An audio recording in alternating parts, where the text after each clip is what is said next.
प्रश्न संख्या 6 1729 के सभी अभाज्य गुणनखंड ज्ञात कीजिए और उन्हें आरोही क्रम में व्यवस्थित कीजिए। अब तो क्रमागत गुणनखंडों में यदि कोई संबंध है तो लिखिए। तो दोस्तों हमें 1729 के अभाज्य गुणनखंड करने हैं। इसके लिए हम सर्वप्रथम अभाज्य संख्या 2 की विभाज्यता का नियम लागू करेंगे। 1729 के इकाई में 9 है, अर्थात यह एक विषम संख्या है, इसलिए यह 2 से विभाजित नहीं होगी। अब हम 3 से विभाज्यता का नियम देखेंगे। इसके अंकों का योग 1 7 2 9 बराबर 19 है। चौकी 19 3 से विभाज्य नहीं है, इसीलिए 1729 भी 3 से विभाज्य नहीं होगा। अब हम 5 की विभाज्यता का नियम लागू करेंगे। 1729 के इकाई में 0 या 5 नहीं है, इसलिए यह 5 से भी विभाज्य नहीं है। 5 के बाद अगली अभाज्य संख्या आती है 7। यदि हम 7 का भाग 1729 में दे तो यह 247 बार जाएगा। अब 247 संख्या 7 से विभाज्य नहीं है। 7 के बाद जो अगली अभाज्य संख्या आती है वह आती है 11। अब हम यदि इसमें यानी 247 में 11 की विभाज्यता का नियम लागू करें तो यह 11 से विभाजित नहीं है। 11 के बाद हम अगली अभाज्य संख्या 13 का भाग इसमें देंगे तो 13 का भाग इसमें 19 बार जाएगा और 19 स्वयं एक अभाज्य संख्या है। 19 में हम 19 का ही भाग देंगे जो कि 1 बार जाएगा। इस प्रकार 1729 के अभाज्य गुणनखंड होंगे 7 गुना 13 गुना 19। इसके बाद हमें 2 क्रमागत अभाज्य गुणनखंडों के बीच का संबंध ज्ञात करना है। यदि हम पहले और दूसरे गुणनखंडों को यानी 7 और 13 को देखें तो इनका अंतर बराबर होगा 13 ऋण 7 यानी 6। इसी प्रकार अगले 2 क्रमागत अभाज्य गुणनखंड 13 और 19 का अंतर बराबर होगा 19 ऋण 13 बराबर 6। इस प्रकार 2 क्रमागत अभाज्य गुणनखंडों का अंतर 6 है। इस प्रकार 1729 के 2 क्रमागत अभाज्य गुणनखंडों के बीच का अंतर 6 है, यही इनके बीच का संबंध है। प्रश्न 7 3 क्रमागत संख्याओं का गुणनफल सदैव 6 से विभाज्य होता है। इस कथन को कुछ उदाहरणों की सहायता से स्पष्ट कीजिए। दोस्तों आप क्रमागत संख्याएं तो जानते ही होंगे। क्रमागत का अर्थ होता है लगातार, जैसे 1 2 3 4 5 6 आदि। तो प्रश्नानुसार हमें कोई भी 3 क्रमागत संख्याएं लेनी है और उनको गुणा करना है। फिर देखना है कि गुणनफल 6 से विभाज्य है या नहीं। चलिए देखते हैं। पहला उदाहरण हम लेते हैं। 1 2 और 3 का इनका गुणनफल होगा 1 गुना 2 गुना 3 बराबर 6। यह गुणनफल 6 है जो कि 6 से विभाजित है। दूसरे उदाहरण में हम क्रमागत संख्याएं ले लेते हैं 2 3 और 4। इनका गुणनफल 2 गुना 3 गुना 4 बराबर 24। यह भी 6 से विभाजित है। एक और उदाहरण ले लेते हैं 3 4 और 5 का गुणनफल बराबर 3 गुना 4 गुना 5 बराबर 60। 60 भी 6 से विभाजित है। उपरोक्त उदाहरणों से स्पष्ट है कि 3 क्रमागत संख्याओं का गुणनफल 6 से विभाज्य होता है। प्रश्न 8 2 क्रमागत विषम संख्याओं का योग 4 से विभाज्य होता है। कुछ उदाहरण लेकर इस कथन का सत्यापन कीजिए। दोस्तों विषम संख्याओं को तो आप जानते ही होंगे, जैसे 1 3 5 7 9 आदि विषम संख्याएं हैं। प्रश्न में दिए गए कथन की जांच के लिए पहला उदाहरण ले लेते हैं। 1 और 3 का 1 3 बराबर 4 होता है, जो कि 4 से विभाज्य है। दूसरे उदाहरण में हम 5 और 7 इन 2 क्रमागत विषम संख्याओं को ले लेते हैं।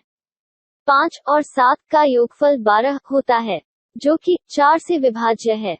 उपरोक्त उदाहरणों से स्पष्ट है कि 2 क्रमागत विषम संख्याओं का योगफल 4 से विभाज्य होता है। प्रश्न 9 निम्न में से किन व्यंजकों के अभाज्य गुणनखंड किए गए हैं? पहला है 24 बराबर 2 गुना 3 गुना 4। 24 के इन गुणनखंडों में 2 और 3 अभाज्य संख्याएं हैं, परंतु 4 एक भाज्य संख्या है, तो हम लिखेंगे चूंकि 24 के गुणनखंडों में 4 अभाज्य नहीं है, इसलिए ये अभाज्य गुणनखंड नहीं है। दूसरा दिया है 56 बराबर 7 गुना 2 गुना 2 गुना 2। चूंकि 56 के इन गुणनखंडों में 7 और 2 दोनों ही अभाज्य हैं, इसलिए 56 बराबर 7 गुना 2 गुना 2 गुना 2 अभाज्य गुणनखंड है। तीसरा है 70 बराबर 2 गुना 5 गुना 7, चूंकि 70 के गुणनखंडों में 2 और 7 तीनों ही अभाज्य हैं, इसलिए ये अभाज्य गुणनखंड हैं। चौथा है 54 बराबर 2 गुना 3 गुना 9, चूंकि 54 के इन गुणनखंडों में 9 अभाज्य नहीं है, इसलिए ये अभाज्य गुणनखंड नहीं है।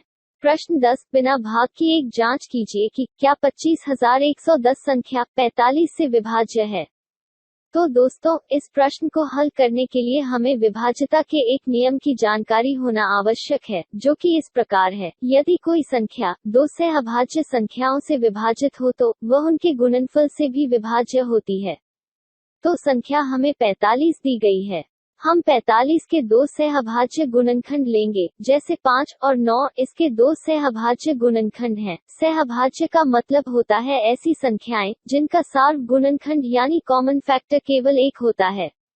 अब हम 25,110 में 5 और 9 दोनों की विभाज्यता का नियम लागू करके देखेंगे कि यह 5 और 9 दोनों से विभाजित है या नहीं। अब देखिए 25,110 की इकाई में 0 है, तो यह 5 से विभाज्य है। अब हम इसके अंकों का योग करते हैं। 2 धन 5 धन 1 धन 1 धन 0 बराबर 9, अर्थात अंकों का योग 9 से विभाजित है। चूंकि 25,110 45 के सहअभाज्य गुणनखंड 5 व 9 दोनों से विभाज्य है, इसीलिए यह 45 से भी विभाजित होगी। इस प्रकार हमने बिना भाग दिए जांच कर लिया है कि 25,110 संख्या 45 से विभाज्य है।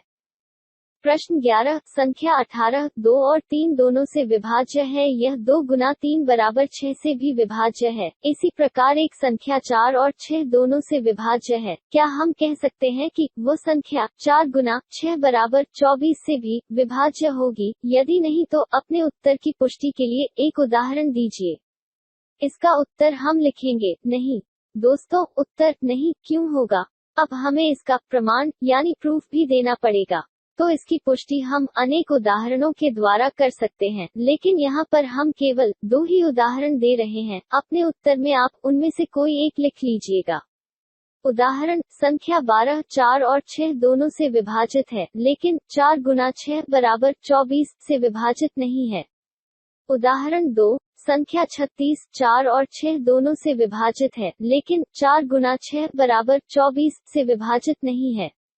दोस्तों, यहाँ पर यह ध्यान देने योग्य बात है कि 2 और 3 6 के सहअभाज्य गुणनखंड हैं, इसलिए संख्या 18 2 और 3 के साथ साथ उनके गुणनफल 6 से भी विभाज्य है, जबकि 4 और 6 24 के सहअभाज्य गुणनखंड नहीं है। इसलिए 4 और 6 से विभाज्य होने वाली पर प्रत्येक संख्या उनके गुणनफल 24 से विभाज्य नहीं होगी। प्रश्न 12 मैं 4 भिन्न भिन्न अभाज्य गुणनखंडों वाली सबसे छोटी संख्या हूँ। क्या आप मुझे ज्ञात कर सकते हैं?